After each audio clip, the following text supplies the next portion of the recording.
ನೀನು ಬೆಂಕಿ ಹಚ್ಕೊಳ್ಳೋ ಅಂತ ಡ್ರಾಮಾ ಮಾಡ್ದೇನೆ ಸುಮ್ಮನೆ ಬಂದು ನಮ್ಮಪ್ಪನ ಕಾಲ್ ಹಿಡಿದು ಕ್ಷಮಾಪಣೆ ಕೇಳಿದಿದ್ರೆ, ಹೇ ನಮ್ಮಪ್ಪ ನಿನ್ ಕಡೆನೆ ಇರ್ತಿದ್ರೆ ನನ್ ಮಾವ ಕೂಡ ನಿನ್ ಜೊತೆನೆ ಇರ್ತಿದ್ನಲ್ಲೇ. ಅಷ್ಟಕ್ಕೂ ನನ್ನ ಇಡೀ ಕುಟುಂಬ ನಿನ್ ಜೊತೆನೆ ಇರ್ತಿದ್ರು. ಆದ್ರೆ ಎಲ್ಲ ಎಲ್ಲ ನೀನೆ ನಿನ್ ಬುದ್ಧಿಯಿಂದಾನೇ ಬೆಂಕಿ ಹಚ್ಕೊಂಡ್ಬಿಟ್ಟೆ. ಬೆಂಕಿ ನಮ್ಮಪ್ಪನ ವ್ಯಕ್ತಿತ್ವನ ಸುಡಕ್ ಆಗಲ್ಲ ಚಾರು. ನೀನ್ ಅಂದ್ಕೊಂಡ ಹಾಗೇನು ಆಗಲ್ಲ. ಅವರು ಹೇಗ್ ಹೋಗಿದಾರೋ ಅದೇ ತರ ವಾಪಸ್ ಬರ್ತಾರೆ.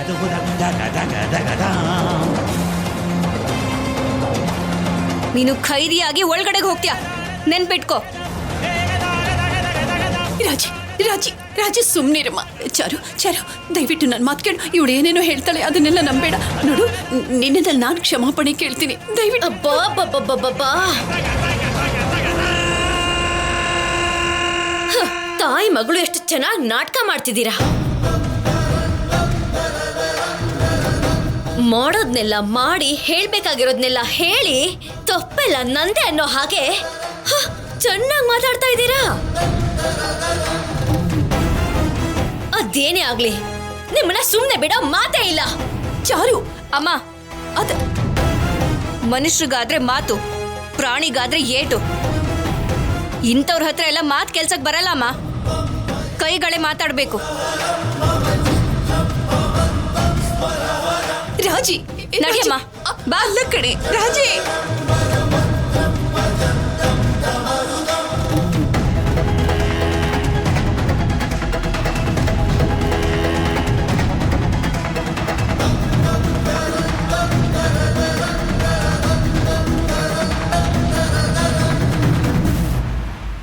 ಅಮ್ಮ ಚಾರು, ಈ ಸೈಲೆಂಟ್ ಆಗಿದ್ದ ರಾಜಲಕ್ಷ್ಮಿ ಏನಮ್ಮ ಒಳ್ಳೆ ಮೈ ಮೇಲೆ ದೇವ್ರು ಬಂದಂಗೆ ಹಂಗ್ ಮಾತಾಡ್ಬಿಟ್ಲು. ಅವಳು ಮಾತಲ್ಲಿ ಏನೋ ಅಪಶಕನ ಕಾಣಿಸ್ತಾ ಇದೆಯೇ. ಅಷ್ಟೆಲ್ಲ ಸೀನ್ ಇಲ್ಲ ಅಪ್ಪ. ನಾನು ಕೇಸ್ ವಾಪಸ್ ತಗೊಳ್ಳೋವರೆಗೂ ಆಚೆ ಬರಕ್ಕಾಗಲ್ಲ ಅವರಪ್ಪ. ಈ ಶನಿವಾರ ಭಾನುವಾರ ಕೋರ್ಟಿಗೆ ರಜಾ ಇರೋದ್ರಿಂದ ಸ್ಟೇಷನಲ್ಲೇ ಬಿದ್ದಿರ್ತಾನೆ ಆ ರಾಜಾರಾಮ್. ಸೋಮವಾರ ಬಂದ್ರೆ ಕೋರ್ಟಲ್ಲಿರ್ತಾನೆ, ಅಲ್ಲಿಂದ ಸೀದಾ ಜೈಲಿಗೆ. ಆಮೇಲೆ ಖೈದಿಗಳ ತರ ಯೂನಿಫಾರ್ಮ್ ಹಾಕೊಂಡು ಕೈಯಲ್ಲಿ ಜೈಲಿನ ತಟ್ಟೆ ಹಿಡ್ಕೊಂಡು ಹಿಟ್ಟು ತಿನ್ಕೊಂಡು ಬಿದ್ದಿರ್ತಾನೆ. ಆಗ ನಾವು ಅವನ್ನ ನೋಡೋದಕ್ಕೆ ಹೋಗಿ ರಾಜಾರಾಮ್ಗೆ ಬುದ್ಧಿ ಕಲ್ಸೋಣ.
ವಾಪಸ್ ತಗೋತಾಳೆ, ಹೇಗ್ ವಾಪಸ್ ತಗೋತಾಳೆ? ನಮ್ಮ ಮಾತನ್ನ ಯಾಕೆ ಹೇಳ್ತಾಳಮ್ಮ?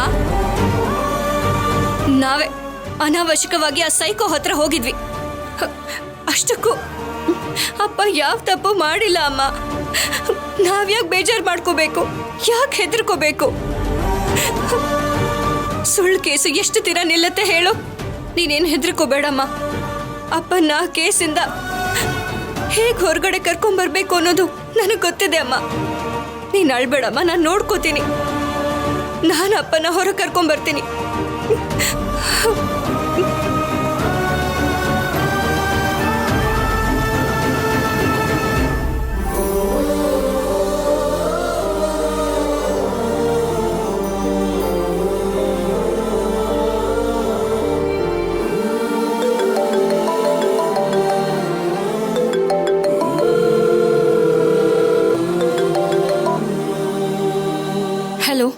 ರಾಜಿ ಫೋನ್ ಮಾಡಿಲ್ವಲ್ಲ ಯಾಕೆ?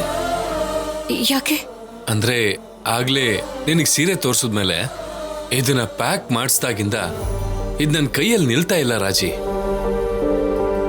ಇದನ್ನ ಯಾವಾಗ ನಿನ್ ಕೈ ಕೊಡ್ತೀನೋ ಅದನ್ನ ನೀನು ಉಟ್ಕೊಂಡಿರೋದನ್ನ ನಾನು ಯಾವಾಗ ನೋಡ್ತೀನೋ ಹಾಗಂತ ನನ್ನ ಮನಸ್ಸು ಆತರ ಪಡ್ತಾ ಇದೆ.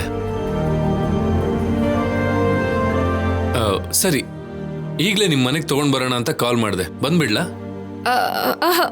ಬೇಡ ಬಿಡಿ, ನಾನೇ ನಿಮ್ಮ ಮನೆ ಹತ್ರ ಬರ್ತೀನಿ. ನಿಮ್ಮ ಹತ್ರ ಒಂದು ಮುಖ್ಯವಾದ ವಿಷಯ ಹೇಳಬೇಕು. ಮುಖ್ಯವಾದ ವಿಷಯನ? ಏನದು?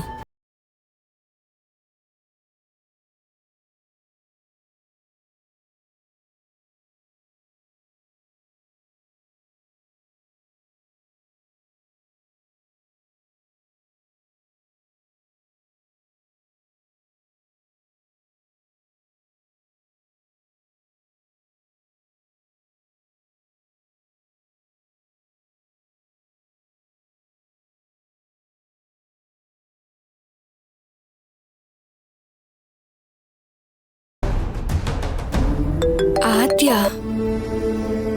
ಹಲೋ ಆದ್ಯ, ಹೇಳು. ರಾಜಿ ಎಲ್ಲಿದ್ಯಾ? ನಾನು ಶೌರ್ಯ ಸರ್ ಮನೆಗೆ ಹೋಗ್ತಿದ್ದೀನಿ. ಮೊದಲು ನೀನು ಅರ್ಜೆಂಟ್ ಆಗಿ ಗಾಂಧಿ ಸೆಂಟರ್ ಹತ್ರ ಬಂದ್ಬಿಡು. ಗಾಂಧಿ ಸೆಂಟರಾ? ಯಾಕೆ? ದೊಡ್ಡಪ್ಪನ ಹೊರಗಡೆ ಕರ್ಕೊಂಡ್ ಬರೋದಕ್ಕೆ ಲಾಯರ್ನ ಹುಡ್ಕಣ. ಲಾಯರ್ನ ಹುಡುಕ್ಬೇಕು ರಾಜಲಕ್ಷ್ಮಿ. ಆ ಚಾರು ಮಾಡಿರೋ ತಪ್ಪನ್ನ ನಾವು ಧ್ವಂಸ ಮಾಡ್ಬೇಕು ಅಂದ್ರೆ ನಾವ್ ಲೀಗಲ್ ಆಗಿ ಫೈಟ್ ಮಾಡ್ಬೇಕು. ಸರಿ, ನಾನು ಈಗಲೇ ಬರ್ತಿದ್ದೀನಿ. ಆದಷ್ಟು ಬೇಗ ಬಾ.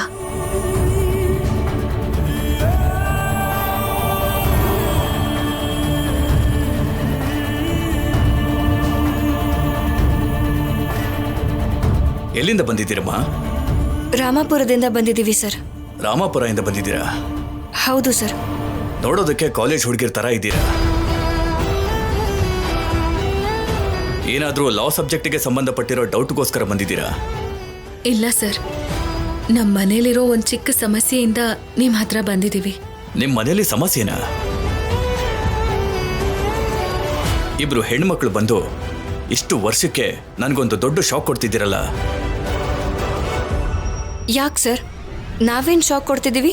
ಅದೇನಂದ್ರೆ, ನಿಮ್ಮ ರಾಮಾಪುರದ ಸುತ್ತಮುತ್ತ ಇರೋ ಹಳ್ಳಿನಲ್ಲಿ ಯಾವ ಸಮಸ್ಯೆ ಬಂದ್ರೂ ಆಲ್ಮೋಸ್ಟ್ ಎಲ್ಲರೂ ನನ್ನ ಹತ್ರನೇ ಬರ್ತಾರೆ, ನಿಮ್ಮ ರಾಮಾಪುರ ಒಂದನ್ನ ಬಿಟ್ಟು. ಯಾಕಂದ್ರೆ ಯಾವ ಸಮಸ್ಯೆ ಇದ್ರೂ ನನ್ನವರೆಗೂ ಬರ್ದಾಗೆ ಊರಲ್ಲೇನೆ ಆ ರಾಜಾರಾಮ್ ಅವರೇ ಕ್ಲಿಯರ್ ಮಾಡ್ತಾರಲ್ವಾ. ಅವರನ್ನ ದಾಟಿ ಇಷ್ಟು ವರ್ಷಕ್ಕೆ ಆ ಊರಿಂದ ಒಂದು ಸಮಸ್ಯೆ ನನ್ನ ಹತ್ರಕ್ಕೆ ಬಂದಿದ್ದು ಶಾಕೆ ಅಲ್ವೇನಮ್ಮ? ನಿಮ್ಮ ಸಮಸ್ಯೆನ ರಾಜಾರಾಮ್ ಅವ್ರ ಹತ್ರಕ್ಕೆ ತಗೊಂಡು ಹೋಗ್ಲಿಲ್ವಾ? ನಾವು ಬಂದಿದ್ದು ಅವ್ರ ಬಗ್ಗೆನೇ ಮಾತಾಡೋದಕ್ಕೆ. ರಾಜಾರಾಮ್ ಅವ್ರ ಬಗ್ಗೆನೇ ಮಾತಾಡೋದಿಕ್ ಬಂದಿದ್ದೀರಾ? ಹೌದು ಲಾಯರ್ ಸರ್. ಅವರು ಅವಳಿಗೆ ಅಪ್ಪ, ನನಗೆ ದೊಡ್ಡಪ್ಪ. ಹೌದಾ? ಈಗ ನಮ್ ದೊಡ್ಡಪ್ಪ ಮಾಡದೇ ಇರೋ ತಪ್ಪಿಗೆ ಪೊಲೀಸ್ ಸ್ಟೇಷನ್ನಲ್ಲಿದ್ದಾರೆ.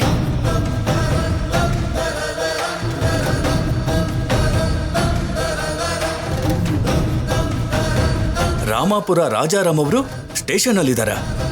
ಅವ್ರ ಮಕ್ಕಳು ಒಬ್ಬ ಲಾಯರ್ ಹತ್ರ ಬಂದಿದ್ದಾರ? ಏನಮ್ಮ ಇದು? ಕಾಲಜ್ಞಾನ ಪುಸ್ತಕದಲ್ಲಿ ಬರೆದಿರೋ ವಿಚಿತ್ರಗಳಲ್ಲಿ ಇದು ಒಂದು ಅನ್ನೋ ತರ ಇದೆ. ಅಷ್ಟಕ್ಕೂ ಏನ್ ನಡೀತಮ್ಮ?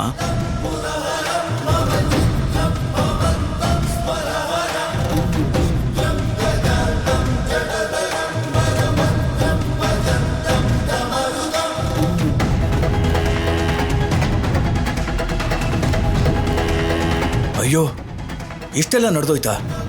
ಮನೇಲಿದ್ದ ಹುಡುಗಿನೇ ಅವ್ರ ಮೇಲೆ, ಅವ್ರ ತಂಗಿ ಮೇಲೆ ಡೊಮೆಸ್ಟಿಕ್ ವೈಲೆನ್ಸ್ ಕೇಸ್ ಹಾಕಿದಾಳ. ಇವಾಗ ನೀವೇ ನಮಗೆ ಹೆಲ್ಪ್ ಮಾಡಬೇಕು ಸರ್. ನಮ್ಮ ಅಪ್ಪನ ಹೇಗಾದ್ರೂ ಮಾಡಿ ನೀವೇ ಆಚೆ ಕರ್ಕೊಂಡ್ ಬರ್ಬೇಕು. ಹೇಗಮ್ಮ? ಆ ಹುಡುಗಿ ಹೆಸರೇನಂದೆ?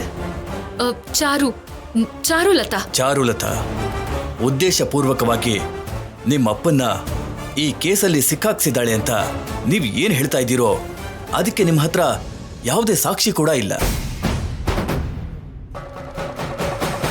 ಆದ್ರೆ ನಿಮ್ಮ ತಂದೆಯವರು, ನಿಮ್ಮ ಅತ್ತೆಯವರು ಆ ಹುಡುಗಿಗೆ ವರದಕ್ಷಿಣೆಗೋಸ್ಕರ ಕಿರುಕುಳ ಕೊಟ್ಟಿದ್ದಾರೆ ಅಂತ, ಹಿಂಸೆ ಕೊಟ್ಟಿದ್ದಾರೆ ಅಂತ ಏನ್ ಆರೋಪ ಮಾಡಿದಾಳೋ ಅದಕ್ಕೆಲ್ಲ ಆ ಹುಡುಗಿ ಹತ್ರ ಸರಿಯಾದಂತ ಸಾಕ್ಷಿ ಇದೆ.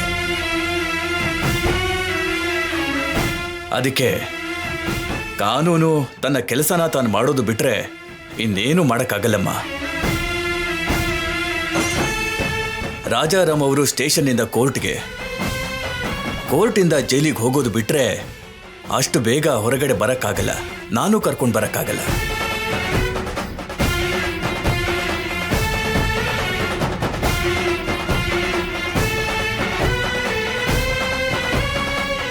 ಆದ್ಯ, ಇವ್ರು ಆಗಲ್ಲ ಅಂತಿದಾರಲ್ವಾ? ನಡಿ, ನಾವ್ ಬೇರೆ ಲಾಯರ್ನ ನೋಡೋಣ. ನೋಡಮ್ಮ, ನಾನು ನನ್ನ ಕೈಲಾಗದೆ ಈ ಮಾತನ್ನು ಹೇಳ್ತಾ ಇಲ್ಲ, ಬೇರೆ ದಾರಿ ಇಲ್ಲದೆ ಹೇಳ್ತಾ ಇದ್ದೀನಿ. ನೀವು ನನ್ನನ್ನು ಬಿಟ್ಟು ಪಕ್ಕದ ಗಲ್ಲಿಲಿರೋ ಲಾಯರ್ನ ಭೇಟಿ ಮಾಡಿದ್ರು ಇಲ್ಲ ದಿಲ್ಲಿಲಿರೋ ಲಾಯರ್ನ ಭೇಟಿ ಮಾಡಿದ್ರು ನಿಮ್ಮಪ್ಪನ್ನ ಹೊರಗಡೆ ಕರ್ಕೊಂಡು ಬರಕ್ಕಾಗಲ್ಲಮ್ಮ. ನಿಮ್ಮ ತಂದೆ ಮೇಲೆ ಹಾಕಿರೋದು ಪೆಟ್ಟಿ ಕೇಸ್ ಅಲ್ಲ, domestic violence case. This is a non bailable crime.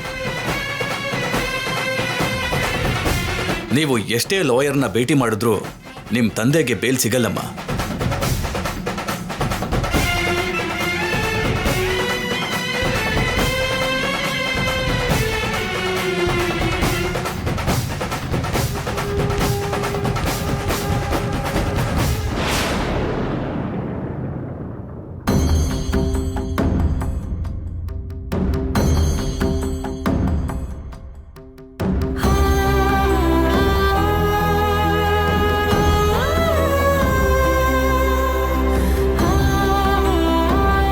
ಅಲ್ಲಿ ನೋಡು, ಜಾನಕಿ ಬರ್ತಿದ್ದಾಳೆ.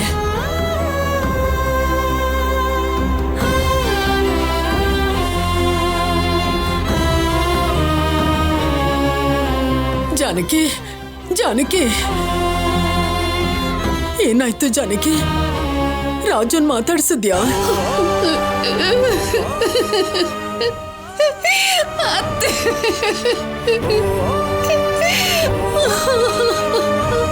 ಕಂಬಿಗಳ ಹಿಂದೆ ನಿಂತಿದ್ದವರನ್ನ ನೋಡಿ ನನ್ನ ಗುಂಡಿಗೆನೆ ಒಡೆದು ಹೋಯ್ತು ಅತ್ತೆ.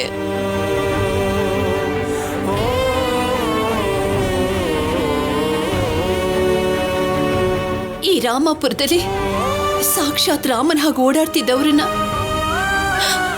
ಮಾಡದೇ ಇದ್ದ ತಪ್ಪಿಗೆ ಪೊಲೀಸ್ ಸ್ಟೇಷನ್ ಅಲ್ಲಿರೋ ಸೆಲ್ಲಲ್ಲಿ ಅವರು ಅಸಹಾಯಕ ಸ್ಥಿತಿಲಿ ನಿಂತಿರೋದನ್ನ ನೋಡಿ ನನ್ನ ಪ್ರಾಣನೇ ಹೋದಾಗ್ತಿದೆ. ನನ್ನ ಪ್ರಾಣನೇ ಹೋದಾಗ್ತಿದೆ.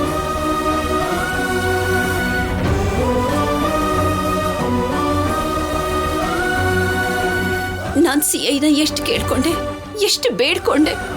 ಈ ಕೇಸಿಂದ ಇವ್ರನ್ನ ಹೊರಗೆ ತರಬೇಕು ಅಂದ್ರೆ ಚಾರು ಹೊರಗೆ ಬಂದ್ರೆ ಮಾತ್ರ ಸಾಧ್ಯ. ಇಲ್ದೆ ಹೋದ್ರೆ ಇವ್ರನ್ನ ಬಿಡೋಕ್ಕಾಗಲ್ಲ ಅಂದ್ಬಿಟ್ರು ಅತ್ತೆ. ಆ ಇನ್ಸ್ಪೆಕ್ಟರ್ ಹಾಗನ್ಬಿಟ್ರು.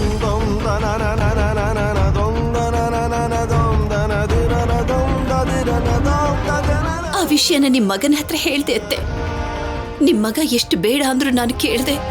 ಆ ಚಾರುನ ಭೇಟಿ ಮಾಡಿ ಮಾತಾಡೋದಕ್ಕೆ ಹಾಸ್ಪಿಟ್ಲಿಗೆ ಹೋಗಿದ್ದೆ ಅತ್ತೆ. ಆ ಮೋಸಗತಿ ಒಪ್ಕೋತಾಳಂತ ಕೇಳೋದಕ್ಕೆ ಹೋಗಿದ್ದೆ ತಂಗಿಯಮ್ಮ ನೀನು? ನನಗ್ ಬೇರೆ ದಾರಿ ಇರ್ಲಿಲ್ಲ ಅಣ್ಣ. ಅವಳ ಕಾಲಿಗೆ ಬಿದ್ದಾದ್ರೂ ಸರಿ ಒಪ್ಸೋಣ ಅನ್ಕೊಂಡೆ.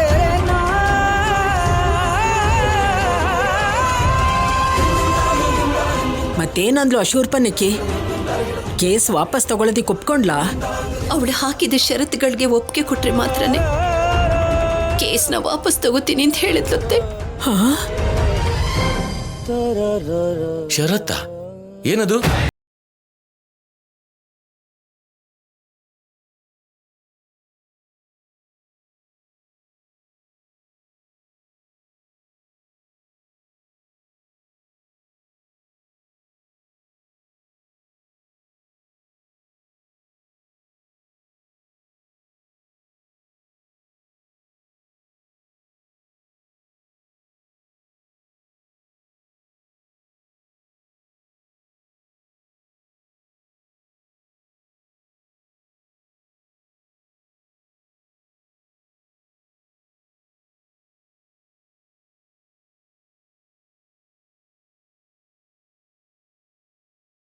ಈಗ್ಲೇ ಹೋಗಿ ವಿಚಾರಿಸ್ಕೊಂಡ್ ಬರ್ತೀನಿ. ನೀವಿರಿ ಮಾವ.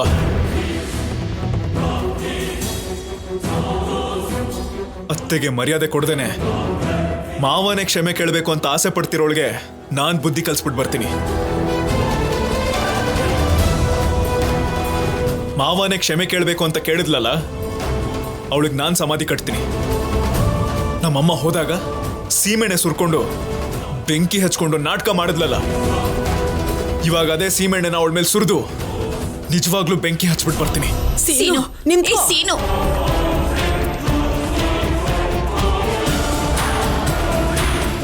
ಅಜ್ಜಿ, ಆ ಚಾರು ಹೇಳಿದ್ದನ್ನೆಲ್ಲ ಕೇಳಿಸ್ಕೊಂಡ್ರಲ್ಲ, ಅವಳನ್ನ ಸುಮ್ಮನೆ ಬಿಡ್ಬೇಕಾ?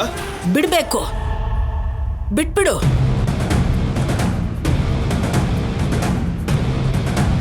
ಆವೇಶ ಪಟ್ರೆ ಸಮಸ್ಯೆ ಬಗೆಹರಿಯಲ್ಲ. ಆ ಸಮಸ್ಯೆ ಇನ್ನು ಬೆಟ್ಟದಷ್ಟಾಗುತ್ತೆ.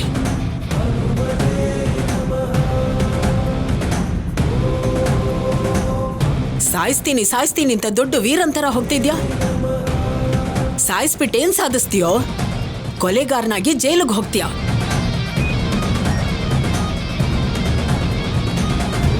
ರಾಜು ಮೇಲಿರೋ ಅಪವಾದನೆ ನಿಜ ಅಂತ ಎಲ್ರೂ ನಂಬ್ತಾರೆ. ನಿಂಗೆ ಅರ್ಥ ಆಗ್ತಿದ್ಯಾ? ಇವಾಗ ಎಲ್ರಿಗೂ ಆ ಚಾರುನ್ ಸಾಯಿಸ್ಬೇಕು ಅನ್ನೋಷ್ಟು ಕೋಪ ಇದೆ. ಆದ್ರೆ ಎಲ್ರೂ ಒಂದ್ ವಿಷಯನ ನೆನ್ಪಿಟ್ಕೋಬೇಕು. ಅದೇನಂದ್ರೆ, ನಾವು ಚಾರುಗೇನಾದ್ರೂ ಮಾಡಿದ್ರೆ ರಾಜು ಹೊರಗೆ ಬರಕ್ಕಾಗಲ್ಲ. ಆ ಚಾರು ಕೇಸ್ನ ವಾಪಸ್ ತಗೊಂಡ್ರೆ ಮಾತ್ರನೇ ನಮ್ ರಾಜು ಹೊರಗೆ ಬರಕ್ಕಾಗೋದು. ಅತ್ತೆಮ್ಮ, ನೀವ್ ಹೇಳಿದ್ದು ಅಕ್ಷರಶಃ ಸತ್ಯ. ಆದ್ರೆ ಆ ಚಾರು ಭಾವನವ್ರ ಮೇಲೆ ಹಾಕಿರೋ ಕೇಸ್ನ ವಾಪಸ್ ತಗೋತಾಳ?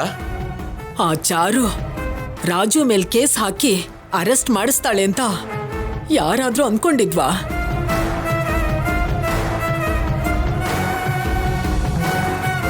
ಕನ್ಸಲ್ ಕೂಡ ಅನ್ಕೊಂಡಿರ್ಲಿಲ್ಲ ಅತ್ತೆಮ್ಮ. ಆದ್ರೆ ಆ ಚಾರು ರಾಜುನ ಅರೆಸ್ಟ್ ಮಾಡಿಸಿದಾಳಲ್ವಾ? ಪದ್ಮಗೆ ಒಡವೆ ಕೊಟ್ಟಿದ್ದಾಳೆ, ಪಾರುಗೆ ಸೀರೆ ಕೊಟ್ಟಿದ್ದಾಳೆ. ಜಾನಕಿ ಮುಂದೆನೆ ಅವಳು ಕಣ್ ತಪ್ಸಿ ದುಡ್ಡನ್ನ ಬಚ್ಚಿಟ್ಟಿದ್ದಾಳೆ.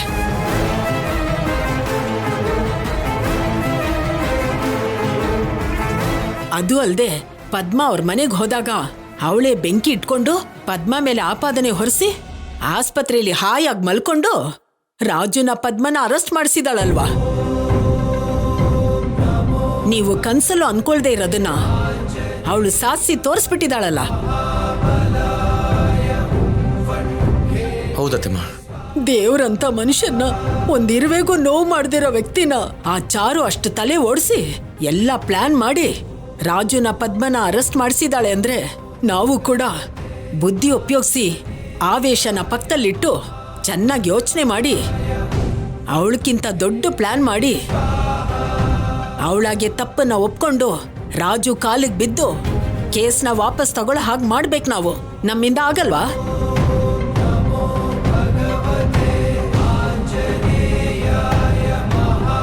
ಯಾಕೆ ಮಾಡಕ್ಕಾಗಲ್ಲ ಅತ್ತೆಮ್ಮ?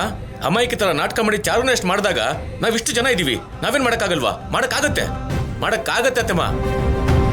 ಹೇಗ್ ಮಾಡ್ತೀರಾ ಅಪ್ಪ? ಏನ್ ಮಾಡ್ತೀರಾ?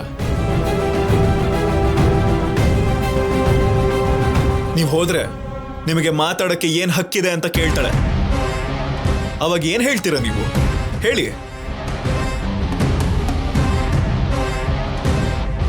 ಹಕ್ಕಿರೋದು ನನ್ನೊಬ್ಬನ್ಗೆ. ಯಾಕಂದ್ರೆ ಅವಳು ಮೋಸ ಮಾಡಿದ್ ಗೊತ್ತಿದ್ದು ಅವಳು ಕುತ್ತಿಗೆ ತಾಳಿ ಕಟ್ಟಿದ್ನಲ್ಲ, ಅದಕ್ಕೆ ಆ ಹಕ್ಕಿಂದಾನೆ ಹೋಗ್ತೀನಿ. ಅವಳ ತಪ್ಪನ್ನ ಅರ್ಥ ಮಾಡಿಸ್ತೀನಿ.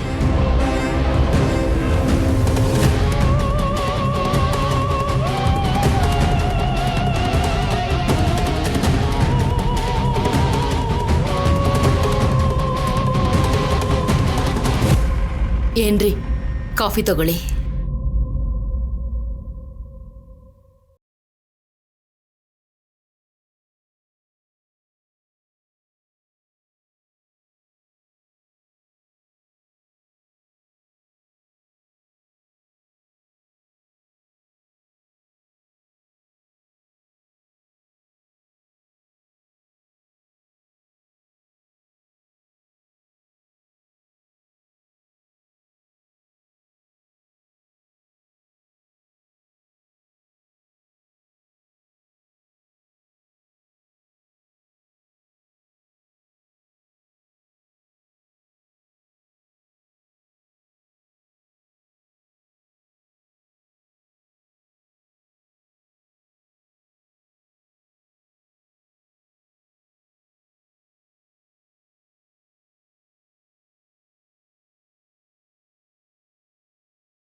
ಬರ್ತೇನಮ್ಮ. ನಂಗೆ ಆಶೀರ್ವಾದ ಮಾಡಿ.